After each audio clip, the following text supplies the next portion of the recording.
ako sa totoo lang, napaplastikan ako pag nagsasalita about batas to si Torre. Kasi una, hindi nga nyo sinunod yung batas ng Pilipinas. Pumasok kayo sa KOJC. Naghukay kayo doon. Lahat yan bawal. Lahat yan hindi naayon sa batas.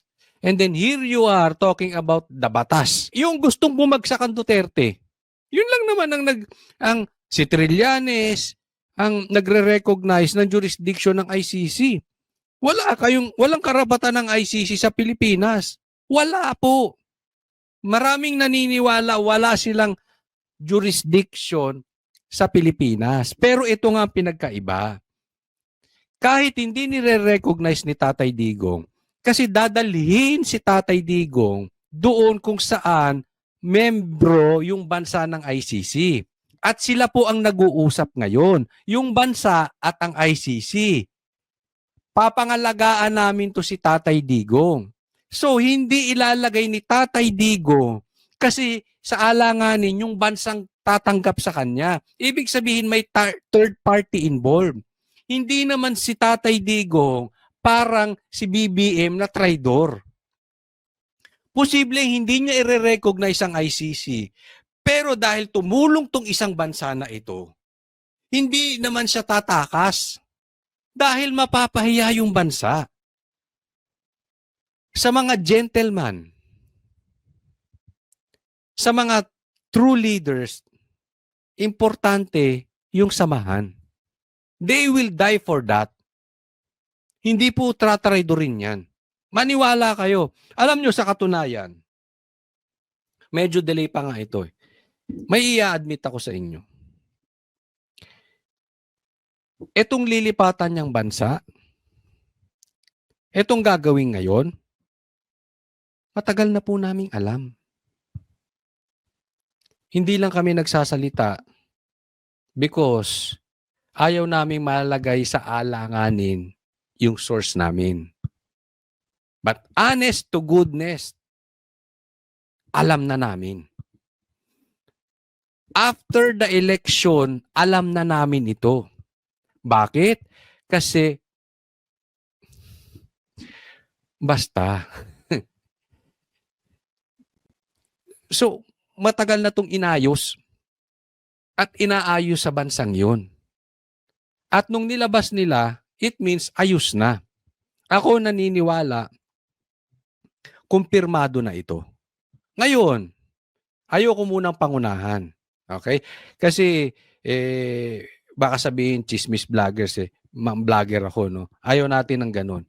Ayaw ng tatay namin, no, huwag kayong maging chismis vlogger, ha. Dapat lagi kayong sa komentaryo, argumento, sa facts kayo. Kaya hindi ako magpapalaki ng channel dahil sa chismis. Ayoko ng ganun. Ang sinasabi ko lang, alam namin to. Kasi sinabihan kami 6. Basta 6 ang kasama ko, sinabihan. Hindi ko na, 6 kami lahat, sinabihan.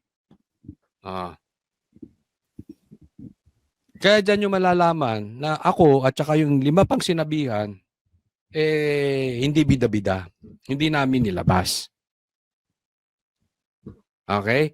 So, hindi tatakas yan. Maniwala kayo. Ginagamit nyo lang yung sitwasyon na yan. It's because gusto nyong pahirapan yung tao and ayaw ninyo magkaroon siya ng political clout na lumakas ulit. Pero sa katunayan, lalong lumalakas nga Recognize the entity of the ICC.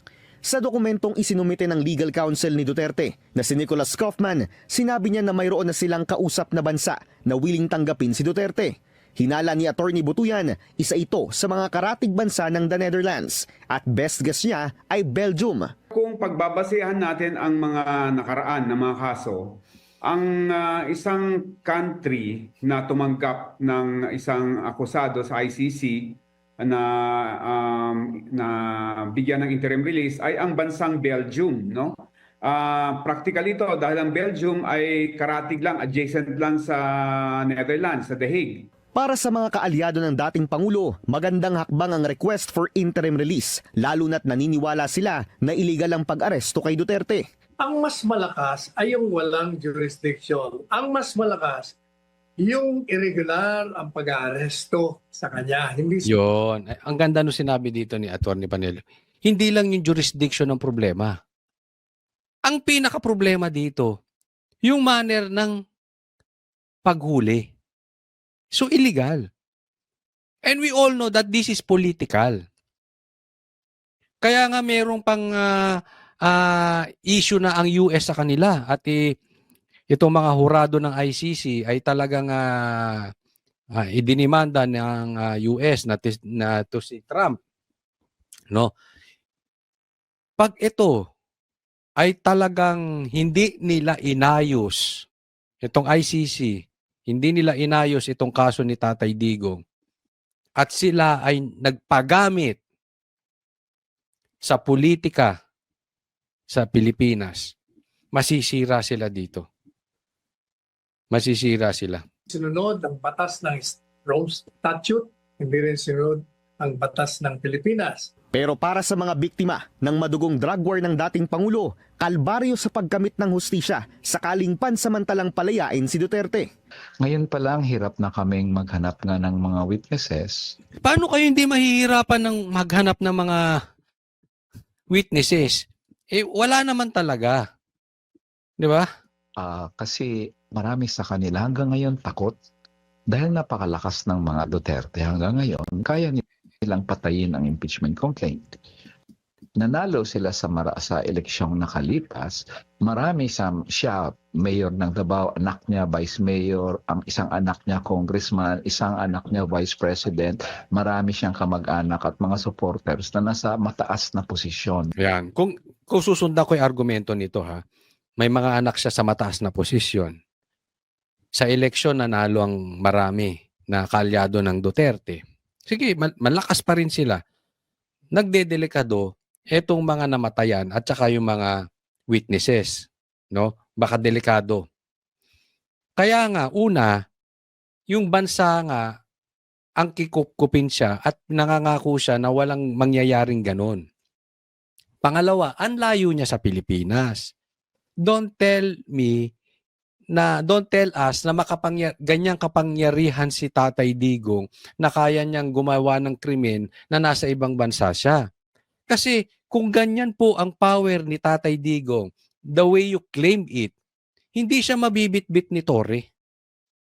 Doon pa lang sa Villamor, mahaharangan na yan.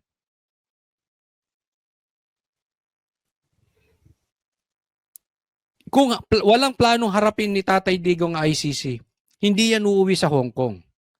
Kami po sa Hong Kong pa lang, alam na namin. Alam na namin. Sunday yung event, Saturday pa lang alam na namin. Kaya nga si Bato di ba? Hindi tumuloy. Alam na namin na ipahuhuli si Tatay Digong. He knows it. We know it.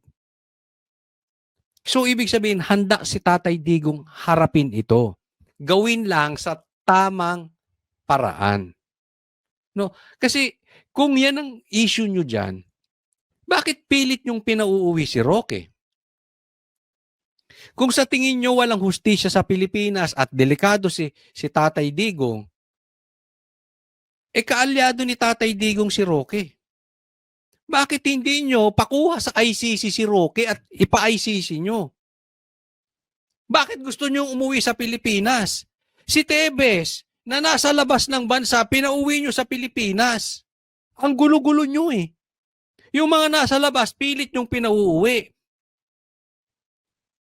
Yung nasa loob, pinaalis nyo ng Pilipinas. Bakit? Politika lang. Kasi wala na sa politika si Tebes, wala na si Roque. So hindi na siya issue. Pauwiin yan dito. Si Tatay Digong mayor pa.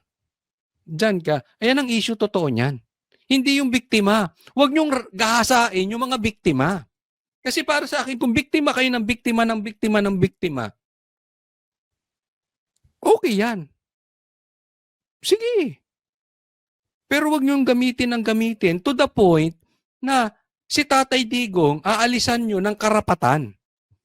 Kasi meron din siyang legal rights. Karapatan niya humingi. Gaya ng hinihingi niya na alis siya dyan. Makapag-bail. Di ba? Ano, kayo lang may karapatan? Si Tatay Digo walang karapatan. An accused is considered innocent until proven guilty. Lahat po ng abogado, Attorney Nery, alam yan. So, gawin nyo yung gusto nyong gawin, gagawin ni Tatay Digo, yung gusto niyang, kaya niyang gawin na nasa batas. sa gobyerno. Pending pa rin ang kasong Crimes Against Humanity ni Duterte sa ICC at nakaschedule ang kanyang pre-trial sa September. Sa gitna ng request for interim release, panawagan ng mga biktima kay Duterte, huwag tumakbo at harapin ang kanyang kaso. Para sa agenda, Hindi nga tumatakbo. Ano ba kayo? Ano ba pinagsasabi nyo? Tumatakbo ba si PRRD? Alam mo kung gusto nitong tumakbo? Hindi na siya umuwi. Doon lang siya sa Hong Kong. Or umalis siya. Hindi lang po kami ang nakakaalam na huhulihin si PRRD. Marami pong nakakaalam. Doon nga sa speech niya sinabi niya na may nag-aabang sa kanya sa ICC sa Pilipinas. Sinabi niya yun. Oh, bakit umuwi?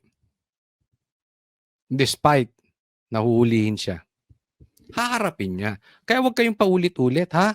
Next topic po tayo. Ito, pag-usapan naman natin ito. Itak. Itak naman daw ang ipapagamit sa mga pulis. Kung ano-ano talagang nauisip nitong si Torre. District Director ng QCPD. Kasama raw sa isusulong ng kanyang liderato ay ang kaligtasan ng mga mamamahayag. We want the media to be safe. Totoo ba yan? Kaligtasan ng mga mamamahayag. We want the media to be safe. Kasama ba vloggers dyan? O yung mga kaibigan nyo lang mainstream media na sip-sip sa inyo, na duwag sa inyo? Pati ba yung mga kalaban yung vloggers? Gusto nyo maging safe?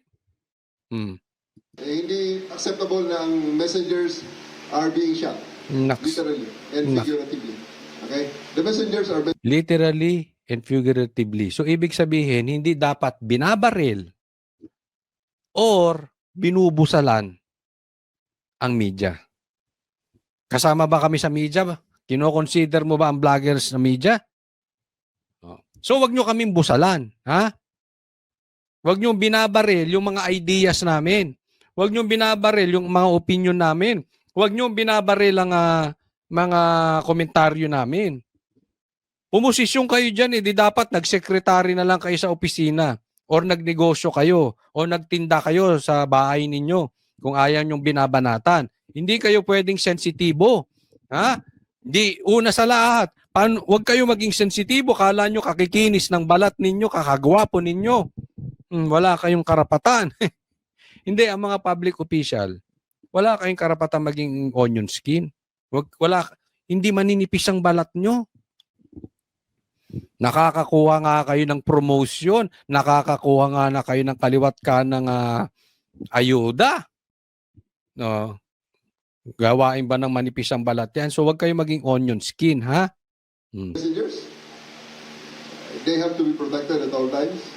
Isang paraan daw dito ang pagiging responsableng gun owner. Sa datos ng National Election Monitoring Action Center ng PNP, sa pagtatapos ng gun ban, umabot sa mahigit 3,600 ang nahuli nationwide. Mahigit 3,700 na armas naman ang nakumpiska. Pinakamaraming nahuli sa NCR na sinundan ng Central Luzon, Central Visayas at Calabarzon. Kahit wala na yung Comelec control, nandyan pa rin ang batas, ha?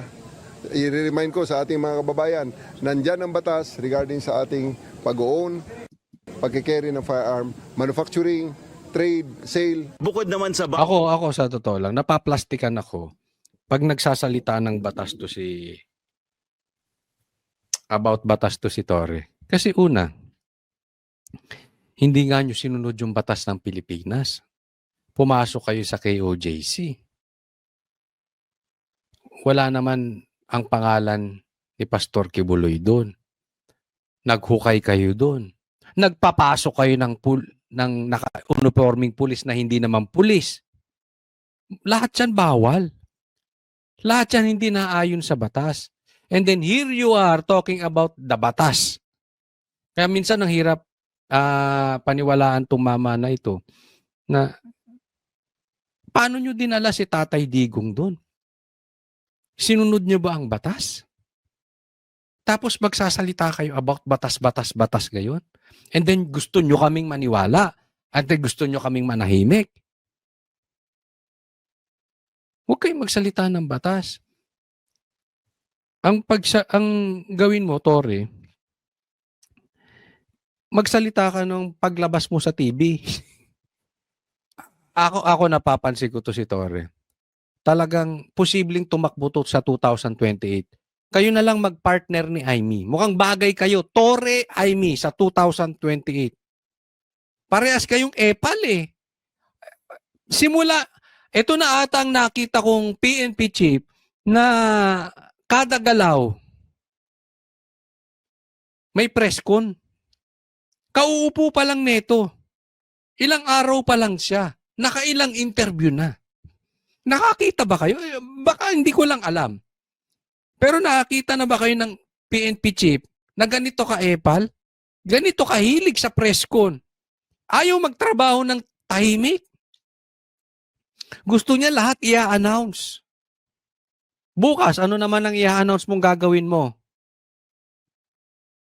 Maliligo ka?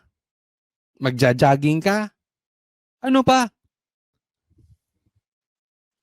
Lahat na lang press con dito, press con doon. Bukod naman sa bawal na ang mataba at hindi fit sa kanilang hanay, dapat rin daw asintado ang mga pulis. Kita mo? Oh, bawal ang mataba. Dapat naman talaga. So, kailangan mong i-announce? Dapat fit. May dapat naman talaga. Pulis nga eh. Anong gusto nyo? Mas malakas pa yung mga hindi pulis? Kailangan niyang i-announce? Di ba dati na dapat ginagawa yan? Kailangan asintado? Dapat talaga. Pulis nga eh. Di ba dapat dati nang ginagawa yan? Kailangan mo na namang i-announce? Ay, nako. Titignan nyo, media shooter pa nakalagay, oh. Epal talaga sa media, di ba? No? Marcos, yung mga aso mo, itali mo. Hindi ako nagsabing aso ka, ha? Si John Vic. Pero ito si Marcos talagang ang mga personalidad ng kanyang mga ang hihilig sa TV. Parehas nito si Boying nung kalakasan. Araw-araw din sa TV. Diba? Nanghihina na lang ngayon, nagkasakit yan eh. Total, magkamukha naman kayo. Parehas kayo mahilig sa TV.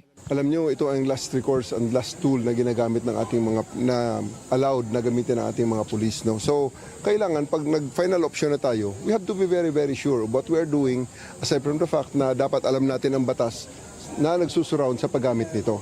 So, in terms of proficiency and efficiency in the use of firearm, very, very important yan. Sapagkat buhay ang nakataya rito eh. Magiging requirement na rin daw ito sa promotion at positioning ng mga pulis. Babawian ng baril at muling isasabak sa training ang mga hindi asintado. yari kayo mga hindi asintado, no? Pero bigyan ko ng to. Sana hindi na ginagamit yung gun ban pag election.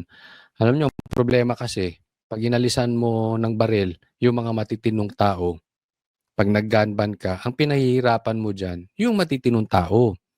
Kasi wala namang kriminal. Walang gagawa ng kagaguhan na ang gagamiting baril ay lisensyado. Ang gagamitin yan yung mga So, gumagamit nga sila ng baril na hindi lisensyado. May gun ban or walang gun ban, gagamitin nila yan. Ang naaapektuhan nyo, yung mga responsible gun owners. Pagka lagi kayong excuse me. Pagka lagi kayong gun ban ng gun ban. Na nasa serbisyo. Ako ay magpapaprocure na rin ng bolo sa ating R4 para ibigay natin, tanggalin natin ang baril nila. Palitan natin ng bolo. Bolo man ang tawag. Gawan na natin ng bolo. Oo. Itak na lang daw ang gagamitin, hindi na baril. Kung ano-ano naiisip nitong mama na ito. Seriously speaking, hindi acceptable na ang pulis ay hindi marunong gumamit ng baril. Ayon pa kay General Torre, hindi na raw kailangang hanapin ng publiko ang mga pulis sa presinto dahil nasa cellphone na sila. Just dial 911 and they will be there in 5 minutes or less. Alam mo, nagkaroon sila ng drama dyan, ano? Parang scripted eh. Nag-dial ng 911, nakarating daw agad. Makikita natin yan. Makikita natin yan if nangyayari sa totoong buhay. Kasi daw ang pulis, wala na sa presinto, nasa 911 na. Hindi ko alam kung tama ba yan, totoo ba yan, nangyayari ba sa totoong buhay yan, no? Pero hindi rin po pwede kasi walang tao sa presinto. Dahil syempre, kailangan pa rin ng police visibility.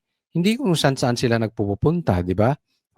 So, halimbawa, yung mga walang cellphone, halimbawa ay doon sa mga hindi naman techie, hindi naman po lahat kasi ng tao ay depende dyan. Paano kung lowbat, di ba? Maganda yung 911. Basta, totoo. Yun lang naman ang pupuntahin mo dyan. Gusto totoo. Baka mamaya, drawing lang yan. At the same time, kailangan meron din sa opisina. At yun nga mga kababayan, anong masasabi niyo sa balitang ito? Maaring ihayag ang inyong opinyon at kuro-kuro sa comment section sa ibaba.